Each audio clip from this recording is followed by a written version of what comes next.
جناب علی اگر اجازت دے تو میں اس کا سبب بیان کروں؟ ہاں ضرور کرو۔ خلیفہ بہلول کی طرف متوجہ ہوا۔ اولاد کی دانشمندی اور ذہانت کے دو بڑے سبب ہوتے ہیں۔ خلیفہ دلچسپی سے حضرت بہلول کی بات سننے لگا۔ حضرت بہلول کہنے لگا، 165 ہجری بمطابق 782 عیسوی کو خلیفہ ہارون الرشید کی شادی اپنی چچا زادی زبیدہ سے ہوئی۔ زبیدہ خوبصورتی اور ذہانت کے لحاظ سے اپنی مثال آپ تھی۔ ملکہ زبیدہ نے جلد ہی دربار خلافت میں بھی اپنا مقام بنا لیا، جس کی وجہ سے بڑے بڑے مسئلوں میں ملکہ سے مشورہ لیا جانے لگا۔ بغداد میں ہر طرف ملکہ کی شہرت کا طوطی بولنے لگا۔ یہ وہی ملکہ زبیدہ بنت جعفر ہے جس نے اہل مکہ کے درپیش مسائل اور پانی کی قلت کو دیکھا تو اس نے میدان عرفات اور شہر مکہ کو پانی پہنچانے کے لیے ایک نہر بنوائی، جو بعد میں نہر زبیدہ کے نام سے مشہور ہوئی۔ شادی کے 5 سال بعد یعنی 787 عیسوی میں اللہ پاک نے خلیفہ ہارون الرشید اور ملکہ زبیدہ کو ایک بیٹا عطا فرمایا جس کا نام امین رکھا گیا۔ ایک سال بعد خلیفہ ہارون الرشید کا اپنی کنیز مراجل سے ایک لڑکا پیدا ہوا جس کا نام مامون رکھا گیا۔ یہ کنیز خراسان کے گورنر علی ابن عیسیٰ نے خلیفہ کو خوش کرنے کے لیے تحفے میں دی تھی۔ مامون کی پیدائش کے چند ماہ بعد ہی اس کی ماں یعنی کنیز مراجل اپنے خالق حقیقی سے جا ملی۔ جب یہ بچے 5 سال کے ہوئے تو خلیفہ نے ملکہ زبیدہ کے بیٹے امین اور مراجل کے بیٹے مامون دونوں کو ایک ہی مدرسے میں تعلیم اور تربیت کے لیے بھیج دیا۔ کچھ سالوں بعد خلیفہ اپنے خاص وزیروں کو لے کر اپنے بچوں کے مدرسے کی طرف ان سے ملنے کے لیے گیا۔ راستے میں خلیفہ کو حضرت بہلول دانا رحمۃ اللہ علیہ مل گئے۔ وزیروں نے زبردستی ان کو اپنے ساتھ ملا لیا اور ان پر سوار کر لیا۔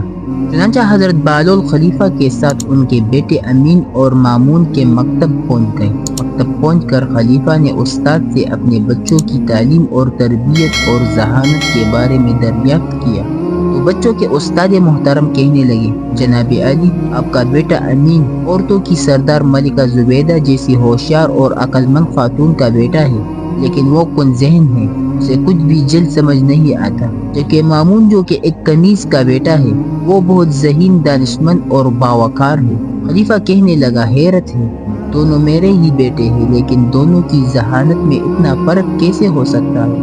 تم بغیر ثبوت کے اتنی بڑی بات کیسے کر سکتے ہو؟ خلیفہ نے غصے کا اظہار کیا تو بچوں کے استاد کہنے لگے، جناب علی، دونوں بچے تفریح کے لیے باہر گئے ہوئے ہیں، میں دونوں کے بیٹھنے کی جگہ پر ایک کاغذ کو چھپا کر رکھ دیتا ہوں، جب دونوں آئیں گے تو آپ خود ملاحظہ فرما لیجئے گا۔ کچھ دیر بعد بچے مکتب میں داخل ہوئے اور اپنے والد کو دیکھ کر بے حد خوش ہوئے اور اپنے والد محترم سے گلے ملنے کے بعد دونوں بچے اپنی اپنی جگہ پر بیٹھ گئے جو ان کے استاد نے ان دونوں کے لیے مخصوص کر رکھی تھی اور جہاں پر استاد نے ایک ایک موٹا سا کاغذ چھپا دیا تھا۔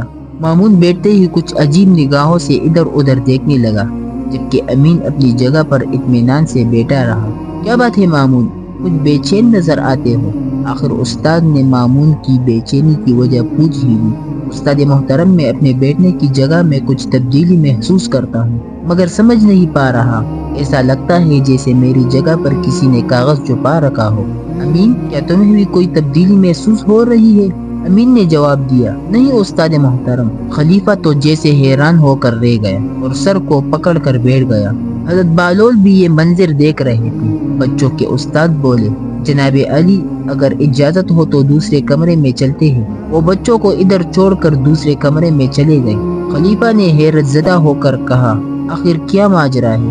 امین کی ماں زبیدہ عرب کی ذہین ترین عورتوں میں سے ہے، اس کا کوئی مقابلہ نہیں، مگر اس کا بیٹا؟ آخر بہلول جو تب سے خاموش کھڑے تھے بول پڑے، جناب علی، اگر اجازت دے تو میں اس کا سبب بیان کروں؟ ہاں ضرور کرو۔ خلیفہ بہلول کی طرف متوجہ ہوا۔ اولاد کی دانشمندی اور ذہانت کے دو بڑے سبب ہوتے ہیں۔ خلیفہ دلچسپی سے حضرت بہلول کی بات سننے لگا۔ حضرت بہلول کہنے لگا کہ اولاد کی ذہانت اور دانشمندی کا پہلا سبب یہ ہے کہ عورت اور مرد کے درمیان فطری رغبت اور خواہش ہو تو ان کی اولاد ہوشیار، ذہین اور دانشمند ہوتی ہے۔ دوم یہ کہ عورت اور مرد مختلف خاندان سے ہو تو ان کی اولاد میں عقل اور دانش کی فراوانی ہوتی ہے۔ خلیفہ جلدی سے بولے، اس کی کوئی دلیل ہے تو وہ بیان کرو، بنا دلیل کے میں یہ کیسے مان لوں؟ خلیفہ نے بالول سے وضاحت طلب کی۔ اس کی مثال درختوں اور جانوروں میں نظر آتی ہے۔ حضرت بالول نے وضاحت بیان کرنا شروع کی۔ اگر پل کے درخت میں کسی دوسرے پل کے درخت کا پیوند لگا دیا جائے تو نہایت لذیذ اور عمدہ پل پیدا ہوتے ہیں۔ اسی طرح گھوڑے اور گدے کے ملاپ سے خچر پیدا ہوتا ہے، جس کی ہوشیاری، پھرتی اور طاقت کا جواب نہیں۔ اب جناب عالی، ہم سمجھ سکتے ہیں کہ امین میں جو ذہانت کی کمی محسوس ہوتی ہے اس کی وجہ اس کی والدہ اور آپ کی رشتہ داری ہے، جبکہ مامون کی ماں دوسرے قبیلے سے تعلق رکھتی تھی۔ خون کے لحاظ سے آپ میں اور اس میں جو فرق ہے وہی مامون کی ذہانت اور دانشمندی کا سبب ہے۔ خلیفہ نے جب یہ ساری تفصیل ایک ایسے شخص سے سنی جسے سارے شہر کے لوگ دیوانہ کہتے تھے تو حیران رہ گیا۔ بچوں کے استاد بھی حضرت بالول کی دانائی کی تعریف کرنے لگے۔